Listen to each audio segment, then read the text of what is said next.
Hey, this is Anney. And Samantha. And welcome to Stuff Mom Never Told You, a production of iHeartRadio.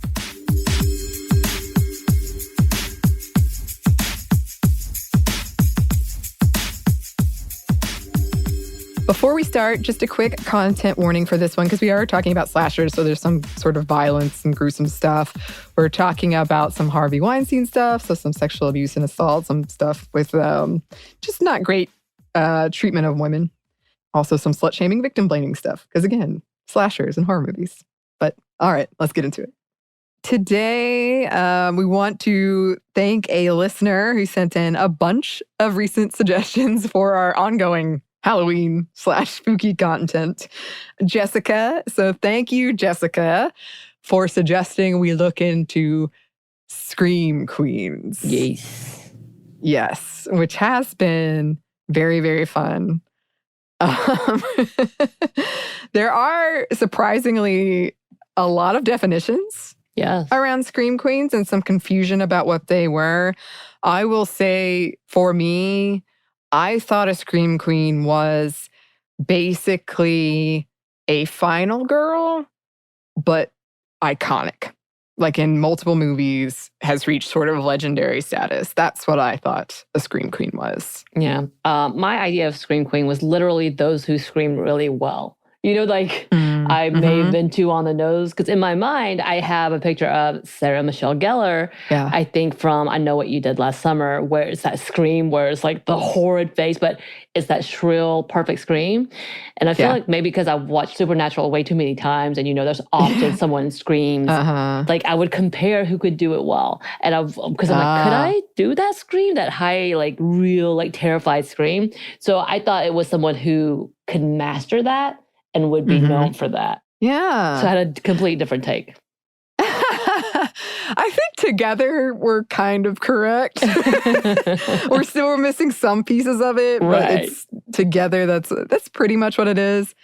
Yeah, I will say, as an actor, I actually have trouble screaming, and it's not to do with I can't do it, but it's just the ingrained nature of being quiet and not bothering people is so damn strong that I have trouble screaming. Yeah. And it actually concerns me how difficult I find it to let go and do. Maybe that's fine, but I think that the reason behind it is not good. Well, I think about when we go on roller coasters and how different people do it. And there's some that truly scream. I usually just curse the entire time in panic. That's my scream. Or I also laugh cry. I've discovered that. That was a new one. You do that, yeah. I feel like I usually like cheer or whoop or just am silent. Anyway, so that's what we thought it was. We're going to go over some definitions, some history, some evolution, and then we're going to look at some examples, both modern and more classic examples. And I'm also going to put this disclaimer here. I'm pretty sure Miss Anney here found the perfect excuse to talk about her theories on the Scream movie trilogy. Now it's become more of those, because she does love it. And then I looked at what we were working on. I was like, oh, okay, I see. Half of this is Scream. Okay. I did not intend for that to happen, but it did. I knew I wanted to talk, like immediately I was like, I want to talk about her. And actually, in our recent Dana Scully episode, when I said I'd already picked someone out, I had picked her out. But then I was like, no, I want to do Scully. I want to do the Scully effect. But then I was like, well, I guess I do get to talk about her after all. Halloween has come early for me. Yes, there's quite a bit of discussion about Scream. I can't wait to get to it. But before we do, let's talk about some of these definitions floating around for Scream Queen. Cambridge Dictionary gives this definition: a female actor who plays a main character in a horror movie who gets frightened or attacked, or the character she plays. In other definitions, the Scream Queen refers to a specific, typically iconic, character in the horror genre. While there are and have been many damsel in distress elements to Scream Queen, and we're going to unpack that in a minute, they are often smart and capable, especially the more modern iterations of them. The editor-in-chief of Rue Morgue magazine, Dave Alexander, said, "A scream queen is a female actor in a horror film that is both intelligent, proactive, tough, and overall a survivor. So she's generally the focus of the antagonist's rage. I would definitely say that scream queens are one of the strongest tropes, one of the more modern ones, and they are absolutely key in defining certain subgenres such as slasher movies." Yeah, I think that's a good one. So from Wise Geek, it says, a scream queen is an actress who does a great deal of work in the horror genre. Scream queens often become closely associated with this genre of film and television, sometimes despite a desire to break out and work in other aspects of the industry. Some examples of notable scream queens include Fay Wray, Scout Taylor Compton, Sarah Michelle Gellar, and Jamie Lee Curtis, depending on the film and the actress. A scream queen may be a victim or a female protagonist. Whatever type of role she plays, a scream queen is classically young and beautiful, though her beauty may be more, quote, girl next door than supermodel. Oh, I guess you're going to come up on our slumber party. There's quite a bit of this in there. With an emphasis on the idea that scream queen could be a real woman. Yeah, so I feel like from these definitions, one of the big standouts to me is it makes sense now that I read these, but I never thought it was the actor. And I think that's why I got it mixed up with, like, when I say iconic, because a lot of the ones we've chosen, not all of them, but a lot of them, like, they're known for this one role. Right. And so it gets interchangeable almost, right, of, Laurie Strode, Jamie Lee Curtis. So I always thought of it as more of the fictional character, but I think it does make sense that it's the actor. Or, like, at least it started that way. Right. Where, like, oh, she's the scream queen. She can be in all these horror movies and scream really well. Right. And of course, the fact that it originated from screen queen, they say. One definition stated, without really telling us why, but maybe it's kind of like the leading lady in very, like, horrified situations. Who knows? Right. Yeah, sort of a take on that. Yeah. That makes sense. And yeah, because I am such a nerd, I looked up, why do we scream? Very briefly, recent science suggests that screaming is dual purpose, alerting others and sharpening our awareness. The brain processes screams differently than other sounds. It's like quicker, it goes to the brain more quickly. So it makes sense that these scream queens are screaming. It's actually not, I feel like it's usually portrayed as like, oh, look how dumb she is or how helpless she is. But screaming it does serve its purpose and it is useful. There are damsel in distress elements we're going to talk about, but I just found that interesting. I was also trying to get into, like, because there's a certain range that works the best, and I don't know much about audio, which is silly in the industry I work in, but I was like, is that what women normally hit or men normally hit? Or anyway, future episode perhaps. I had to stop myself at some point. I did want to talk about final girls because scream queens are closely related to the final girl trope. And this is a trope that was first coined by Carol Clover in 1992. You can go check out the episode we did on that. One of the very first episodes I did as a host on the show, it was actually the one I did as a test run to see if I had the stuff to be a host. Nice. Was Final Girls. So it might be a bit rough because I was a new host, but the content was pretty good. But basically, a final girl is the last girl to confront the killer in a slasher movie. She usually is young, white, brown-haired, more, quote, innocent than others, which means, like, doesn't really drink, smoke, have sex. Again, horror movies are largely moralistic, especially towards younger people. And she has spent the film being terrorized. Yeah, so this is such a big trope that there are now movies called The Final Girl, The Final Girls. I think there's a show.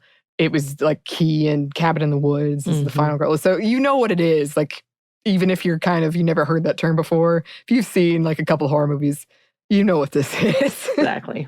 It's somebody you're meant to feel sympathy for. And we're going to unpack that a little later as well. But basically somebody the audience can really get behind and really doesn't want this killer to hurt. Not all Scream Queens are final girls. Scream Queens don't always survive, though they often do. Some argue that the final girl is essentially another step in the evolution of the Scream Queen. And when we get to the evolution section, we will dig more into that. Right. And also, not all actresses were thrilled at being typecasted as a Scream Queen. A lot of them were not taken seriously and have spoken about the emotional and even physical strain of portraying these characters. And I think I told you earlier, we're going to be doing a review for Slumber Party Massacre. And one of the women in that movie had done several other B-list, C-list horror movies, and then ended up dying at a really young age, dying by suicide. She had a whole rough go of it, and I'm sure there's so much to her life. But I found that tragic that was kind of her whole thing. And I think it did say within some of the biography of her that she couldn't land any other roles. So her career was very stagnant, and maybe because of stuff like this. And I've seen this talked about in any typecasting, that once you become that iconic character, it's hard to shake it. So yeah. And I mean, I was reading an essay by somebody who loves horror and was talking about this trope and just saying, imagine it's very physical, like you're running and dodging and being scared, and it's just it's a drain. Yeah. Very intense. So, and yeah, we're going to talk about some of the fact that some of these Scream Queens were tormented to get that better reaction, which is ridiculous. Yeah. Here's another definition, which is a Scream Queen can also be referred to someone who is a fan of horror and may have even starred in one or two films. So I guess you could be a Scream Queen, Anney? I could be a Scream Queen. Weren't you in that vampire movie? I've been in a few horror movies. Yeah. Ooh, a new title to add to my name. There is also a show called Scream Queens that originally appeared in 2015, created by Ryan Murphy. It was canceled after 2 seasons, but is getting a revival. And the show followed some hilarious, unaware, and privileged sorority girls as they tried to discover the identity of a murder. I guess hilarious was editorial of me, but it's supposed to be funny. It is, They're not necessarily trying to be hilarious, but it's supposed to be funny. And all these murders are linked to a death caused by a childbirth at a house party 20 years earlier that the sorority members tried to cover up. And it has a really amazing cast. Billy Lord, Ariana Grande, Abigail Breslin, Emma Roberts, Keke Palmer, Lea Michele, Nick Jonas, Taylor Lautner, John Stamos, and perhaps most importantly for our conversation today, Jamie Lee Curtis as the dean, who is very much not the role she typically plays as a Scream Queen. It's she flirts with younger dudes and does drugs and stuff. She doesn't just flirt, y'all. Oh, so you've seen it? Yes, I saw the first season. Okay. Did you like it? Yeah. It definitely, have you watched many of Ryan Murphy's series? I've seen a few American Horror Stories. So it very much follows his typical style. So it's kind of one of those, the first season is typically really good. It has a new way of doing things and has a great idea. And then it kind of falls apart slowly. And it goes too far, it goes too long, it's too abrupt, all those things to say. But I did enjoy the first season. It was very tongue-in-cheek, over the top. It kind of did that whole parody level. There was no mistaking the fact that it was a parody to everything to it. Yeah, and of course, I had to watch Jamie Lee Curtis because I pretty much love her in almost everything. And Niecy Nash is in this too, so she was fantastic in her role in this. But yeah, so I enjoyed it. There's some scenes in there that I'm like, what just happened? What am I watching? And of course, in the opening scenes, the reason that the young girl giving birth dies is because the sorority girls hear Don't Go Chasing Waterfalls by TLC. And they're like, oh, we have to go dance and leave her to die so they can go dance to this song at the party. What? Wow. So very tongue-in-cheek from the very beginning. Okay. Wow. All right. Yeah. Yeah. I mean, it is interesting. I heard in researching this, I think I knew this before, but I'd forgotten, but Jamie Lee Curtis is kind of afraid of horror movies. So I didn't know this. Yeah, I think that is interesting when we're talking again about the strain and emotional, physical toll that they can take. Right. And then her saying I don't even like the horror movies, and I can just imagine that being really intense. But yeah, from what I hear, this show is it's meant to be very meta, very parody. Scream is. I know it's well loved. I know it has some problematic elements, but yeah, I want to put that in there. Yes. Hopefully I get to watch it someday. I didn't know there was going to be a revival, and I don't understand why there's going to be a revival. So, It's a revival of almost literally everything we're talking about on here right now. And that is not a joke. When we get to the characters that we chose, the Scream Queens we chose, I'm pretty sure every single one of them. Okay. All right. Interesting. Yep.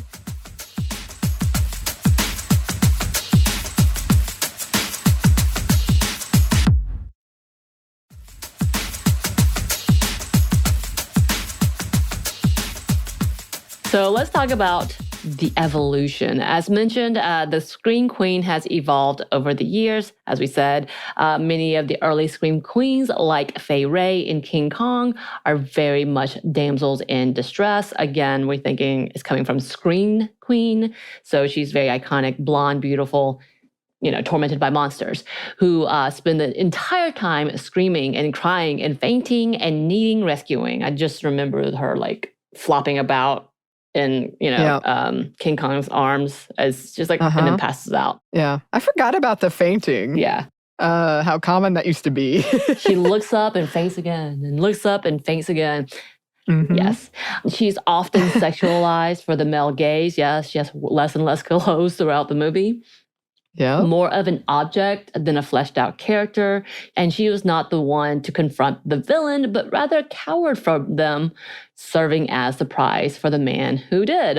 Or she died at the hands of the villain, like Janet Leigh's naked in the shower in Psycho. But Leigh also helped give birth to the next generation of Scream Queens, literally and figuratively. Yes, which I did not know until you pointed this out to me. Yeah, I was like, that's the daughter. She brought on a whole new generation of Scream Queens. Yes, because Janet Leigh is Jamie Lee Curtis's mother. Yes. Which I did not know. As audiences' taste and attitudes shifted and awareness of the genre and its problematic tropes grew, the Scream Queen evolved. She became more self-aware, independent, and intelligent. She was still sexualized, though not as much, like one of those definitions said earlier, kind of more of that girl next door sort of thing. Innocent, definitely.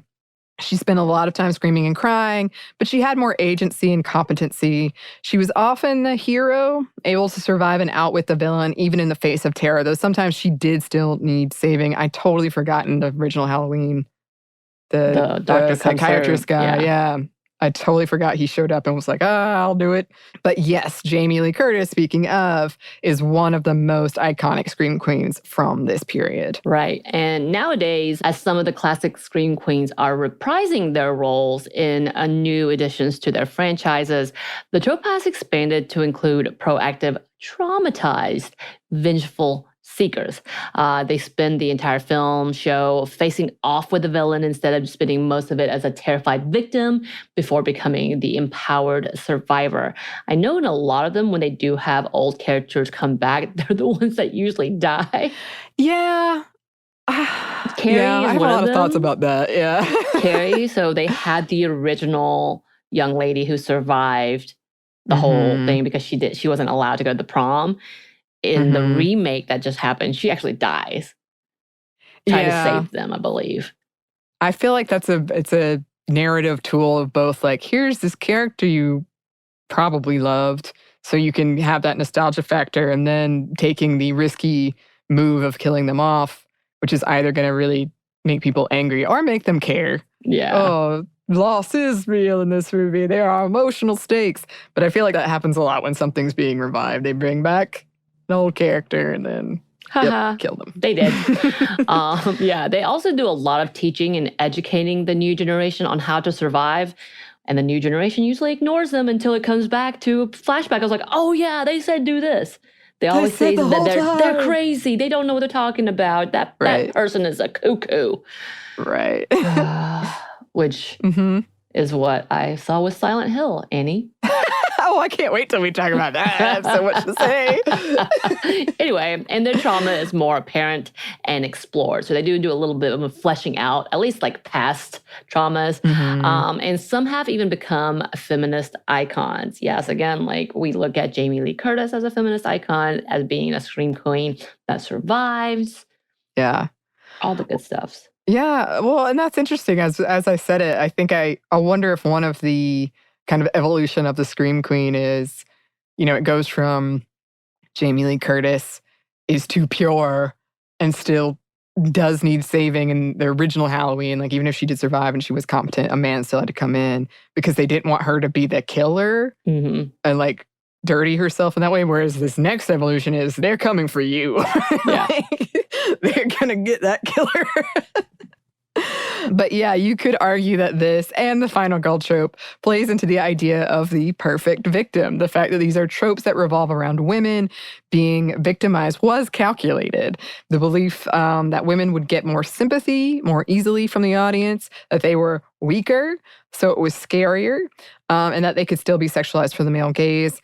Some researchers even argue that we've fetishized women's pain, particularly when we are looking through the eyes of the killer as he torments women, usually with a phallic weapon. You can, again, see our past episode on Final Girls for more of my thoughts on that, which there are plenty. And then, while the villain of the movie sometimes gets the credit for keeping franchises going, others point out that really it's the protagonist, the Scream Queen we're rooting for. Many often point to 1978's Halloween as the introduction of the menacing villain that can't be killed, like that whole trope. Halloween kind of was the beginning of that. Some critics argue his absence in Halloween 3 Season of the Witch was why that movie bombed. And I also have thoughts on that. And you can see the Movie Crush episode I did about that one. And Nightmare on Elm Street 3 Dream Warrior featuring another Scream Queen, Nancy. Yes, Nancy. Also Final Girl. Mm-hmm. Yes. I think she also dies in the newer versions, right? I think she did die in Dream Warrior. She did die, but I think they brought her back. Yeah, that's what I thought. I thought she it felt like a death that she would return from. But anyway, you could also argue Halloween introduced this iconic villain's foil, the consummate survivor who rises up and defeats them only for them to do the whole thing over and over and over and over and over again. So we do have some examples, both classic and more modern. We're going to start with mine, which are the more modern ones, and then end with kind of the icon. And yes, there's kind of a lot of stuff about Scream in the middle. But you mentioned Sarah Michelle Gellar, and she is also somebody that I think of when I think of Scream Queen. So we wanted to start with her. She earned the Scream Queen designation after landing roles in things like Buffy the Vampire Slayer, Scream 2, I Know What You Did Last Summer, and The Grudge. And I Know What You Did Last Summer is, I don't know if a reboot is the right word, but there's a show on Amazon Prime right now. So, yep. Oh, yeah. You can see past host and Lauren over from Savor guested on an episode past host of Sminty did on Buffy the Vampire Slayer if you want to learn more about that role and its impact. I think Lauren and I also talked about her when Lauren was a guest once again to discuss the whole why didn't you believe her trope in horror. And her roles have an interesting dichotomy when it comes to her Scream Queen status, because on the one hand, Buffy was a feminist icon and catapulted her to stardom. And this was a character who was strong and badass, feminine, directly confronting the monsters and leading the Scooby Gang. She didn't do a whole lot of screaming. From what I remember, she did, but not too much. In The Grudge, she was competent and confronted her fears and the ghost. In slashers like Scream 2, and I Know What You Did Last Summer, though, she is portrayed as something bordering, but not quite, a bimbo. She's definitely a step above, and I don't want this to sound degrading at all, but like in terms of like movie stereotype tropes, that's sort of the vibe she had. I definitely, her death, and I Know What You Did Last Summer is the one that hit me the hardest in that movie because she was so close. The parade was right, it was right there. It's slightly different, maybe more like people perceive her as the bimbo because she's beautiful and blonde, and that perception influences her life. In both, I think she's a twist on the trope, which is often called the horror in horror movies, the horror trope, who has to go first because she's beautiful and has sex, usually makes what the viewers are meant to interpret as poor survival decisions. In Scream 2, she's a callback to a joke made in the first movie wherein Sydney, the main character, says she hates horror movies because, quote, some stupid killer stalking some big-breasted girl who can't act, who is always running up the stairs when she should be running out the front door. It's insulting. So this is how Sarah Michelle Gellar dies in Scream 2. Like, she runs up the stairs. She does try to go to the front door. She runs up the stairs, then gets stabbed and then thrown over the balcony. But I don't think it's ever implied we should be laughing at her that she's dumb. Just more like meta horror commentary and poking fun at the trope. Almost formulaic, but it's making fun of the formula. It's just an interesting kind of trying to suss out. Because I mean, at least for me personally, I was never like, oh, she was dumb. Of course she's going to die. I don't know. But she is kind of filling that trope. You know what I mean? Yeah. Yeah. All right. But, okay, speaking of Scream 2 and Sidney Prescott, let's talk about Scream and Neve Campbell. All the things. Oh my gosh, I have so many thoughts. We've talked about one of her most well-known roles before when we did an episode on The Craft, but her turn as Sidney Prescott in the Scream franchise is what put her firmly in Scream Queen territory. And we should also say, a lot of these actors have done stuff, the ones we're talking about anyway, have done stuff outside of horror, but they're sort of known for this one role when it comes to the horror world anyway. I know Neve Campbell really made headway as Party of Five, sad girl. But I think it's that sad girl thing is why she was so perfect for Scream. That whole like persona of being sad, innocent, puppy eyes made her the perfect Sidney Prescott. Yes. She's definitely, especially in the first one, and especially at the beginning of the first one, she is like kind of a very sweet girl next door, innocent character. It does change. And I love this character and I love Scream. And I know there are problematic things in these movies and we're going to talk about that. But this is one of the first horror movies and slashers that I saw, which is funny in retrospect because the whole thing is meta and poking fun at the horror genre. So I was like watching these movies that are a big joke about horror and I really hadn't seen much horror and especially much slashers. If you haven't seen them, they're very tongue-in-cheek. They're very self-aware of the genre. They're firmly in the slasher comedy category. Actually, when we were watching Slumber Party Massacre, there were some things where I was like, I wonder if they were inspired by Slumber Party Massacre. Right? This scene feels very reminiscent.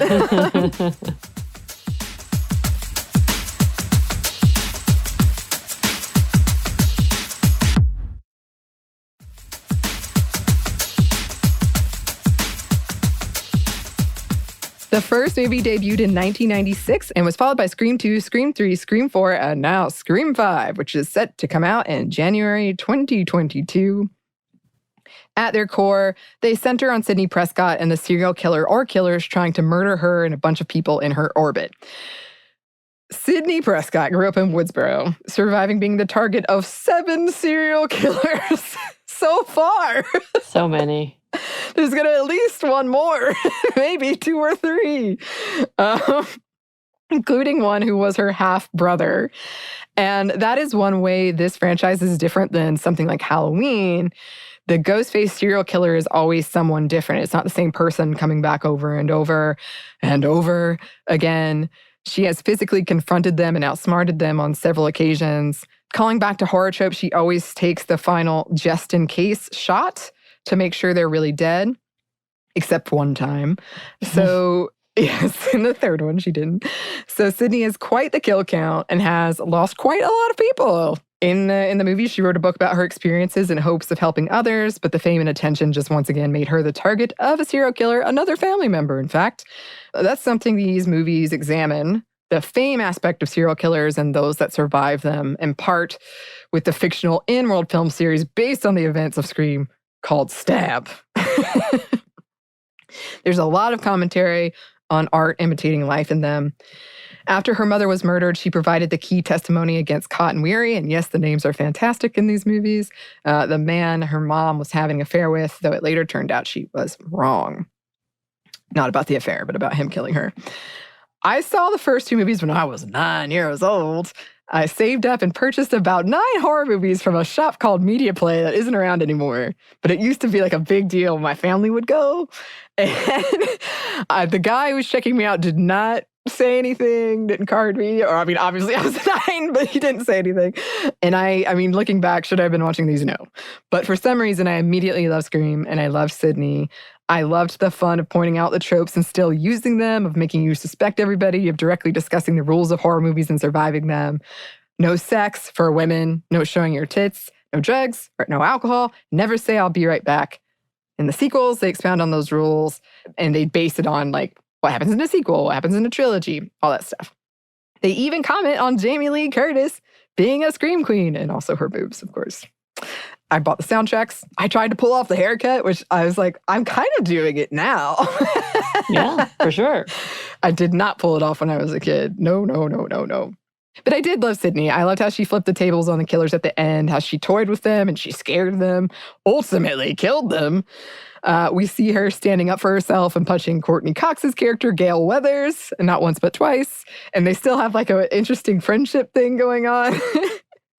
Later, how I really appreciated how they did explore her trauma and her PTSD and her survival's guilt. Things often people used to dismiss her, like, oh, there's not another killer. It's just you have had trauma. She's like, but there's dead bodies. And she was suspicious of boyfriends and eventually everyone, but she still wanted to help. In the beginning of the third film, she's working anonymously at a women's crisis counseling center, and her trust and boundaries are repeatedly violated. In the second one, she is compared to Cassandra, which is also a comparison that comes up in The Last of Us, able to see the future but cursed so that no one will listen to her. She's clever and cunning, brave and resilient, often funny, ready with a quip of her own. To the killer, she has so many good quotes. She has so many good quotes. Yeah, and she also has like quips for reporters or prank callers. And she's strong and fast and good with weapons, often improvised, always pretty determined to uncover the killer's identity. She's definitely the heart of these movies, and the killers always target her and they say, "Hello, Sydney," which is sort of their catchphrase. In fact, when I told somebody I was doing an episode on Scream Queens, the first thing she said was, "Hello, Sydney." So while these movies are in a lot of ways satirizing the slasher, she's not portrayed for comedic value or made fun of. She is funny, but she's not really made fun of. I did want to talk about some of the things around sex and her mom in these movies, because Sydney has a lot of trauma around sex.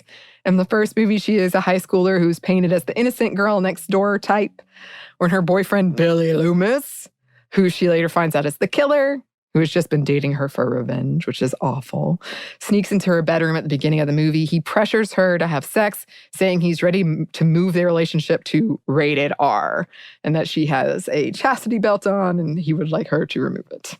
She asks if he's okay with a PG-13 movie instead and flashes him, but the audience doesn't see her breast. Right before the climax of the movie, she does have sex with Billy just before he reveals himself and his friends Stu as the killers.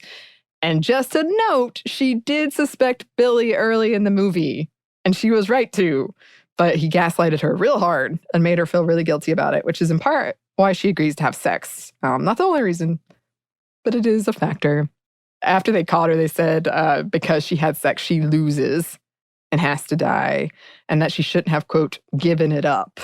And later this is flipped when her trauma is manipulated to make her suspect her boyfriend, only for the killer to kill him after she realizes he did not, in fact, do it, which was very, very sad.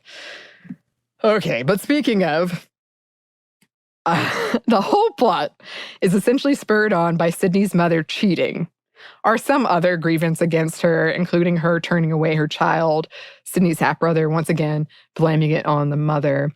So the killer blames her for their killing. In fact, the killer in the second movie brings that up. It's like, you always blame the mother, which is interesting because she is the mother and she is the killer, but that's neither here nor there.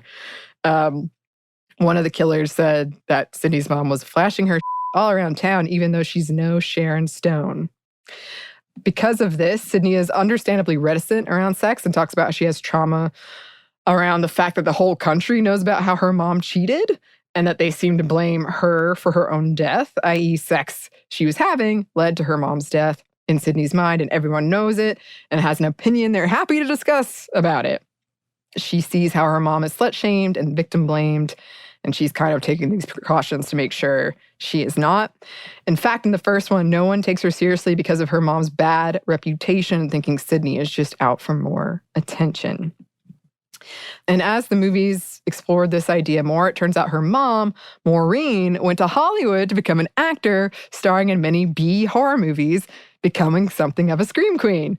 However, the producers took her to some party where it's implied she was promised roles that she never got in exchange for sex. And she was so traumatized by the whole thing, she went on to have a lot of sex, and a lot of it outside marriage, thus leading to all these serial killers looking to get revenge on her and her daughter. This is what the serial killers kind of say. This is sort of their explanation of it.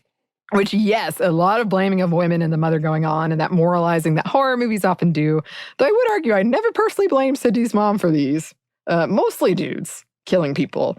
And a lot of it is painted as Sydney struggling with her mom's past and feeling hurt that there was so much about her she didn't know. Sydney directly comments on this in the third one, telling the killer he only kills because he wants to. Why don't you take some responsibility? And that part also has one of my favorite curses in film history. Damn it. So good. And here's where it gets real interesting / real world upsetting.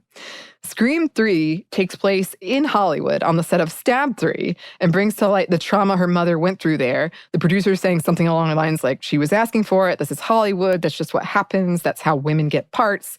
That there were these parties where men in power in the entertainment industry would get women drunk and high, and then the women would be taken advantage of. The actress playing Sydney in Stab 3 later says she slept with the producer to get this part. These movies were executive produced in part by Harvey Weinstein. So it is very hard not to think that this is a commentary on what was going on, not just with him, but with Hollywood at large.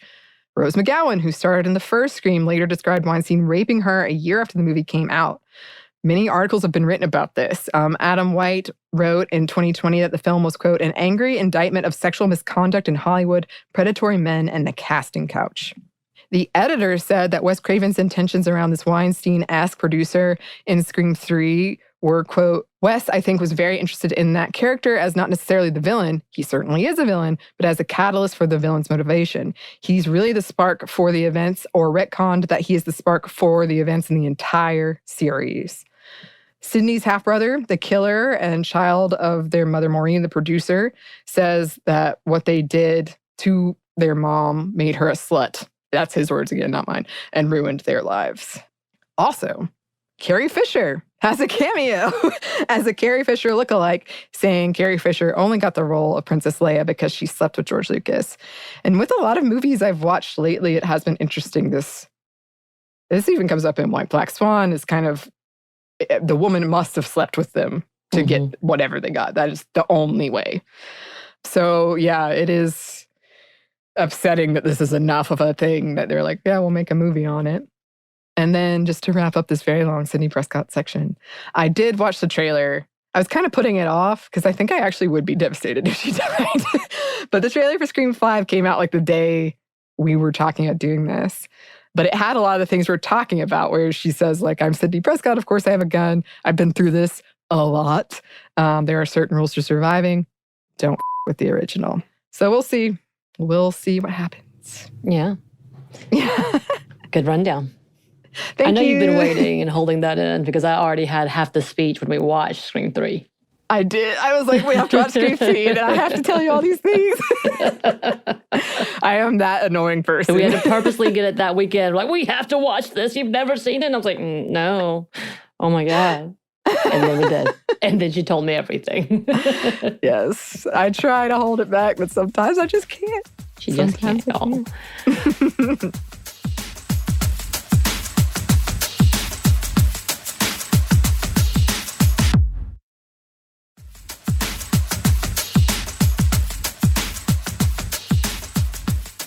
And of course, we couldn't talk about Scream Queens, and we've already mentioned her a few times, but we had to take a deeper look at the icon herself, the true legend, Jamie Lee Curtis. And she even won the Greatest of All Time award from the MTV for her portrayal as, again, the true Scream Queen. And though the term Scream Queen, like we said before, may have originated from the term Screen Queen, we can see that Curtis shaped a whole new brand of queens of horror. As we mentioned earlier, the movie she is most noted for, which is Halloween, brought on several firsts, including the new damsel, not so in distress. And again, also known as the final girl. That kind of started happening like, oh, she survives, she is savvy, but she does hold that trope of being virginal and sweet and naive, but not too naive because throughout she knows something's happening. Yeah. Really creepy like. And she is back with a vengeance between her taking on the roles within the series like Scream Queens and a couple of new movies to continue with the tale of the unkillable killer, Michael Myers, as we mentioned earlier. But she also was in other horror movies pretty much immediately after Halloween, which included Prom Queen, The Fog, and Terror Train. I have never seen any of these. Have you? I think I've seen Prom Queen and The Fog. I don't think I've seen Terror Train. Now you have another one to watch. That's true. But yes, it is her iconic performance as the sweet babysitter, Laurie Strode, that brought on a whole new generation of Scream Queens. And this whole also trope of the babysitter, because that became a huge thing. That's true. For a while, including the phone call inside your house, that very trope. Set in a fictional town in Illinois, where we see the now cliche, but new at the time, of a woman being scared from an unknown character who not only comes to stalk her, but to kill off all her friends before he comes for her, only to come out alive. And she returns for another round in Halloween 2, which I don't think I've ever seen that one either. Did you see this one? Yeah, I have. I think I've seen all the Halloweens, except the newest one. Does all her friends die in that one too? Yeah, most of them. I think. I would not be friends with her. I'm sorry. Yeah. And then again in Halloween H2O, and now in the newest movie in the lineup, Halloween Kills. I haven't watched that one yet. Did you say you watched it? I have not. So I have friends who've seen it, and I've gotten their reviews because, as I said, I do like slasher movies, but they're not what I normally seek out. Right. And I have gotten, I mean, I don't know what the right word for it is. Some people say you've just gotten older, but like sentiment, like I'll get sad. Like, oh, this is sad. They're just killing all these people. And especially if it's like really grisly. And the newer Halloween one, not this newest one, I got pretty uncomfortable, which I think is the point. But I was uncomfortable. So I was like kind of waiting to see what people said. And the reviews I got were it's extremely dark, extremely nihilistic, very, very gory. And that Laurie, spoilers, 10 seconds, skip ahead, spends most of it in a coma, as she did in Halloween 2. Oh. Yeah, she does. She is in it, but she's in a coma for most of it. Yeah, I did see that she's not really present in it. I didn't know what it was about because I don't know much about it. I know at one of the premieres, though, she does dress up as her mother from Psycho, if you want to go see those pictures as well, Janet Leigh. But yeah, so she has been a part of this dynasty now, royalty. I don't know if we're calling them Scream Queens, and she would be the first person that would pop in my head as we speak of her and her iconic roles. But yeah, she was one of the few that was able to break out of that as being really comedic in her performance. She was in True Lies, whole different conversation in itself. So she's been able to really bust through that. And she, again, as you said, she didn't love horror. She doesn't like being scared, and having this as part of her trope was like, what? Yeah. But it wasn't just Jamie Lee Curtis, who shined as a Scream Queen. But yeah, her mother, Janet Leigh. Now, Janet Leigh's role was fairly minute, as in like it wasn't very long. She was in the movie Psycho for a short amount of time. Like you see her, she is being very suspicious, running away in her car. She goes to the hotel, and at this point in time, we find out like she's had an affair, she's taken some money. Not a very likable character, and we'll come back to that in a minute. And at the same time, we see the peephole, right, where the dude comes through, and then we see the infamous shower scene, which has been replicated and been parodied I don't know how many times. Yeah. That scene alone made her an icon all in itself. Yeah. But she wasn't the only damsel in distress. Though not quite a damsel, and we should probably explore this more later in a different episode maybe, as Hitchcock really liked making beautiful women somehow always be a partial villain, if not completely villainous, to the point that you weren't sad that they died. Right. And they typically were very beautiful, blonde Hollywood women. That this is the type of women Hitchcock had in his movies. And he was actually known, again, for hiring and oftentimes tormenting these beautiful blonde leading ladies, to the point that he was quoted as saying, "I always believe in following the advice of playwright Victorien Sardou, torture the women." So he actually said that out loud as if it was funny. Yeah. And he didn't just torment in the actual movie. There are a lot of times that these women are punished by going through some type of tragic death in the movies. And he would also go after the ladies off camera. There were allegations of sexual misconduct, verbal abuse, stalking, and outright harassment. He even went as far as to demand control over these ladies' clothing and fashion, even when they were not filming. So he actually had their stories of the fact that he sent people to follow Grace Kelly when she was a part of the Rear Window project. And then, of course, there are those who would say, this was for the sake of the movies that he was directing, but there's always the underlying misogyny and overall self-hate, apparently perhaps similar to those who identify as incels, that he was able to tap into to push himself to use these types of tactics. I will say that it's been reported a lot that he really felt like he was really ugly and told people how unattractive he was, but he also tortured blonde women as the women he could not have. Yeah. There were also conversations that he was fairly, he wasn't sexual. Like he rarely engaged in sexual activities from what people are saying, to the point that there are some allegations that maybe he was homosexual, maybe he was gay, but just never came out. But there were stories that he actually tried to sexually coerce his actresses. And in any case, again, he pushed the leading ladies into the genre of scream queens that we do see today, from Janet Leigh in Psycho to Tippi Hedren in The Birds, which scared the out of me as a kid. And because I know people already know, they use real live birds that did not care that it was attacking this woman. And according to a few reports, she was the one that was probably most harassed. She was also in 2 of his movies. So she had written in her memoir about the awful things that Hitchcock did to her. And perhaps it did help bring a whole new level of scream queens, where it wasn't that these ladies were awful ladies dying in horrible ways, but there's a little bit of justice now at the end. But it never really ends, does it? Does it, though? Never. As long as we keep seeing these movies, and no. Right. But also, yeah, there has been a Psycho reboot, remake. There's been a reboot on a lot. The Psycho, Rear Window. I haven't seen The Birds yet. So I find a couple of things interesting about this one, because I saw Psycho probably when I was in high school, much later in my horror movie. It might have even been college. And when I saw it, because I'd seen all these other horror movies first and I just grew up in a different time, there was no part of me that was like, oh, she's a bad person, deserves to die. I was shocked she died. I knew I'd seen the shower scene, but I was shocked it was so freaking early. Beginning, yep. Yeah, because they kind of are painting it as like, oh, she's going to be like the main character, maybe be tormented throughout. And then like her sister shows up and I was like, right. Oh, because there has to be, like, even then I was like, there almost always has to be this woman, this pretty woman for the villain to torment. Yeah. But I just think that was an interesting experience because I was just seeing it not from those eyes. Right.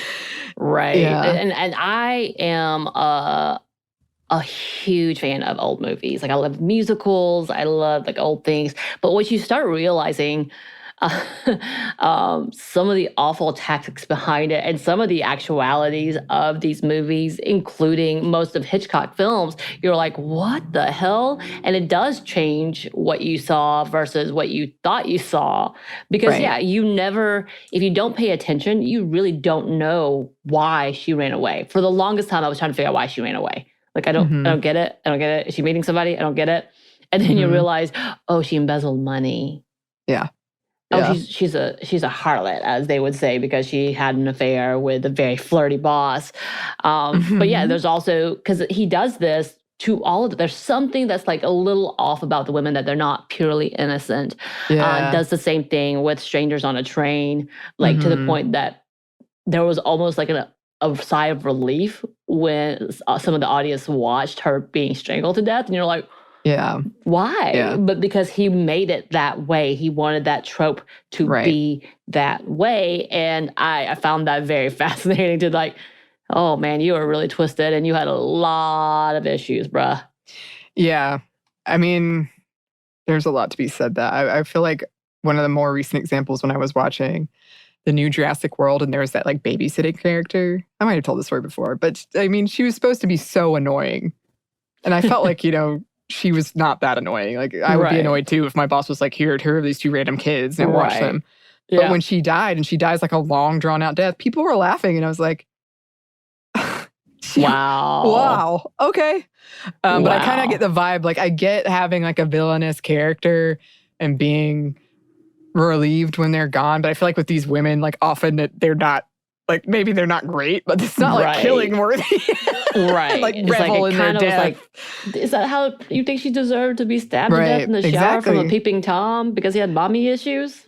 Exactly. And that's kind of the thing. Like, it's almost like this early version of the Scream Queen, before there was the final girl, was like the horror trope. Like, she was the one that she was pretty and she was having sex, so she has to go. But there wasn't like, I guess her sister was more, quote, innocent when she showed up.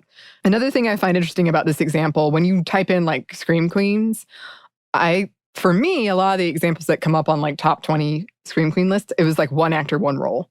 Yeah. Which this one is iconic. Like, people know that scene. It had a huge impact. Like Nancy, like we talked about from Nightmare on Elm Street, she was in, a couple, but not that many. But for me, like a Scream Queen is like Jamie Lee Curtis or something. But it is interesting how many... partially that they represent the movie. Right. Like, if you think of that movie, that's the person you see in your head. Yes. And this isn't to like say that if you're not Jamie Lee Curtis, then get out. You're no Scream Queen of mine. It was just interesting how many of them were not kind of what I thought, which was somebody who does a bunch of horror. Right. It was like, remember this one role, and they did it so well, and which also makes sense, but it shows kind of the varied landscape of people's understandings of what a Scream Queen is. You're right. And trilogies didn't happen until... That's true. A little bit later. So that's kind of that, you don't have the reoccurring things. That's more recent. That is true. And plenty of the women I'm thinking of on these lists, like even Sarah Michelle Gellar, it's not like she's done a bunch. I don't know that I would count Buffy the Vampire Slayer. I get that it is... she does have that one role where she plays the European mid-century princess. Remember? I don't know this They one. do the Halloween costumes, and they transform into whatever costume they're wearing from that shop. Oh. And Xander's an army military dude. And no, I don't know this one. What's her name? She turns into a ghost. This is where we get introduced to Seth Green. Do you not remember any of that, really? No. It was a big one where, like, because she turns into this like damsel in distress and hides behind Xander. Xander's like the big bad guy. And Angel shows up. He's like, what is happening? What is happening? Oh, I thought you were talking about a different movie. Okay. No. I'm talking about Buffy the Vampire Slayer. Yeah. Got it. I just remember that horror face she had. Yeah. She did it so well. There's definitely so irritating how well she was at being a damsel in distress. Yeah, there are some episodes of Buffy where she's definitely terrified, for sure. It's just, I guess in my mind, it doesn't really fit if you look at the depth of it. Right. That was not that often. But anyway, all that to say, there are a lot of places we could have gone, people we could have picked out. I like who we did. I feel like we touched on some big ones. I did want to have an honorable mention, Sigourney Weaver from Alien, Ghostbusters, The Village, Cabin in the Woods, which, yes, directly comments on the final girl trope. And she's sort of the god Due Machina in that movie. And you can see our Feminist Movie Friday on Alien and the Movie Crush episode that I did on Alien. But yeah, we've been going on for a minute now. I guess we should wrap this one up. Thanks again to Jessica for this suggestion. It was a fun one. If you would like to suggest anything for us to talk about, listeners, you can. We would love to hear from you. You can email us at stuffmediamomstuff@iheartmedia.com. You can find us on Twitter at momstuffpodcast or on Instagram at Stuff Mom Never Told You. Thanks as always to our super producer, Christina. Thank you. And thanks to you for listening. Stuff Mom Never Told You is a production of iHeartRadio. For more podcasts from iHeartRadio, visit the iHeartRadio app, Apple Podcasts, or wherever you listen to your favorite shows.